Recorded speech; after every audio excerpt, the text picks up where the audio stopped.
Bonjour à tous, je suis ravie de vous retrouver pour ce Vienne Actu particulier, forcément largement consacré au coronavirus et à ce reconfinement annoncé par le gouvernement. On vous rappellera donc les principales mesures qu'il va falloir respecter au moins jusqu'au 1er décembre. Nous avons aussi fait le tour de ceux qui ont été contraints de fermer à Vienne, des témoignages entre doute, incompréhension et colère. Et puis on reviendra également sur les manifestations tendues qu'il y a eu cette semaine à Vienne entre les communautés turques et arméniennes.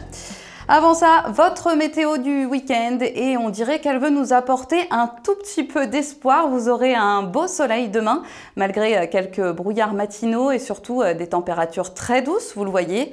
Ce sera encore le cas dimanche avec un petit peu plus de nuages.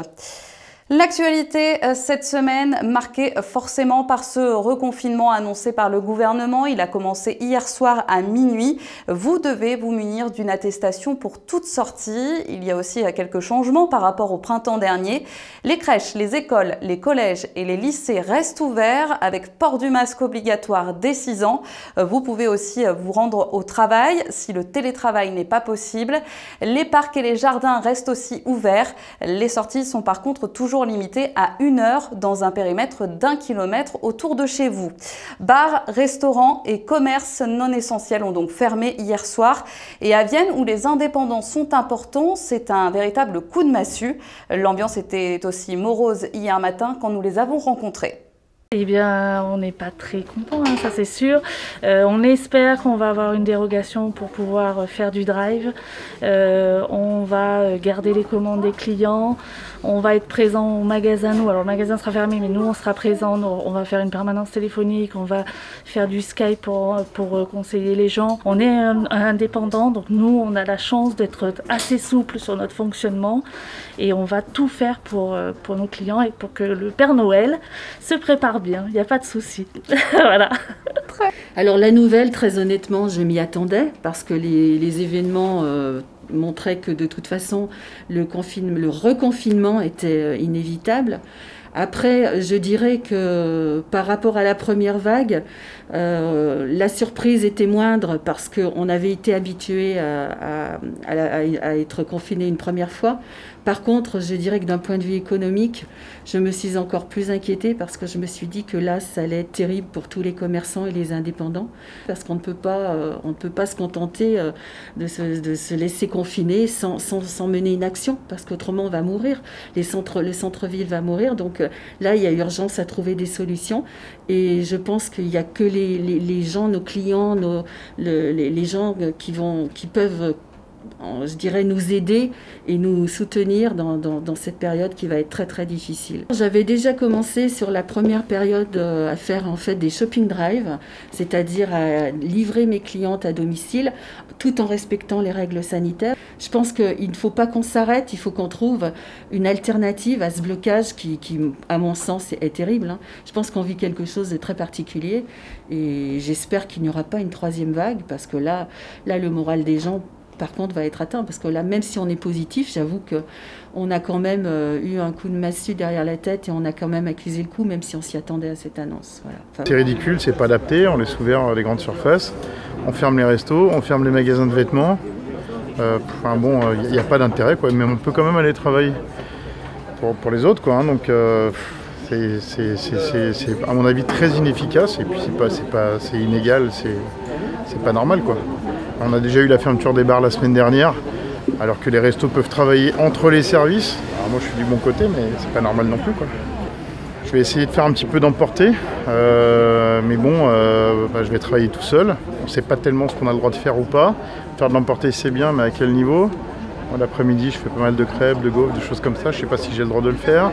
Je ne sais pas si j'ai le droit de vendre des boissons à emporter. Bon voilà, ils font des annonces et les décrets sont pas prêts, quoi. Pour les aides, c'est pareil, hein. Moi, j'ai appelé ce matin ma comptable. On parle d'aide sur les réseaux sociaux, mais il n'y a aucun décret. Donc on ne sait pas en fait. Donc les gens savent mieux que les autres, mais il n'y a pas de décret. Donc on attend, on subit, quoi. Et puis encore une fois, ils ne nous laissent même pas 48 heures pour fermer, quoi. Donc on jette de la nourriture, on jette des millions d'euros de nourriture sur toute la France et c'est pas normal. C'est pas normal. Et renseignez-vous auprès de vos commerçants viennois. Beaucoup mettent en place un service de drive, de commande et de collecte pendant la durée du confinement.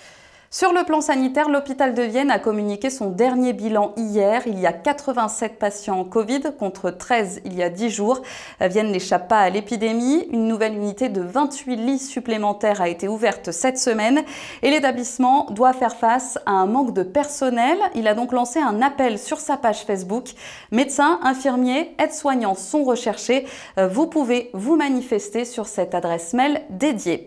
Et puis pour terminer avec le coronavirus, sachez que la ville de Vienne a remis en service la plateforme aidons-nous.fr. Vous pouvez y laisser une demande ou alors vos disponibilités pour favoriser la solidarité et l'entraide entre voisins. L'actu cette semaine, c'est aussi ces violentes manifestations qui ont eu lieu mercredi. La première pro-arménienne a eu lieu sur l'A7 au niveau du péage de Reventin. Des échauffourées ont éclaté avec des automobilistes turcs. Il y a eu 4 blessés, dont un à coups de marteau. Et le soir, c'est la communauté turque qui a manifesté dans les rues de Vienne malgré le couvre-feu. Ils étaient 200. Des Arméniens et la police ont été pris à partie. Le maire Thierry Kovacs a fermement dénoncé ces violences. Les représentants locaux des deux communautés se sont rencontrés et ont lancé un appel au calme. On vous rappelle également que la rentrée scolaire de lundi sera retardée à 10h dans tous les établissements scolaires pour préparer un hommage à Samuel Paty, ce professeur tué dans les Yvelines. Tous les élèves devraient avoir un temps d'information sur la liberté d'expression. Notez également qu'un registre est installé à la mairie de Chonal-en-Ballan pour rendre un dernier hommage. Enfin, vous vous en doutez, il n'y a pas d'agenda. Tous les événements sont annulés, sauf la collecte de sang qui devrait être maintenue à Vienne ce mercredi. Vous devez réserver vos créneaux sur rezadon.fr.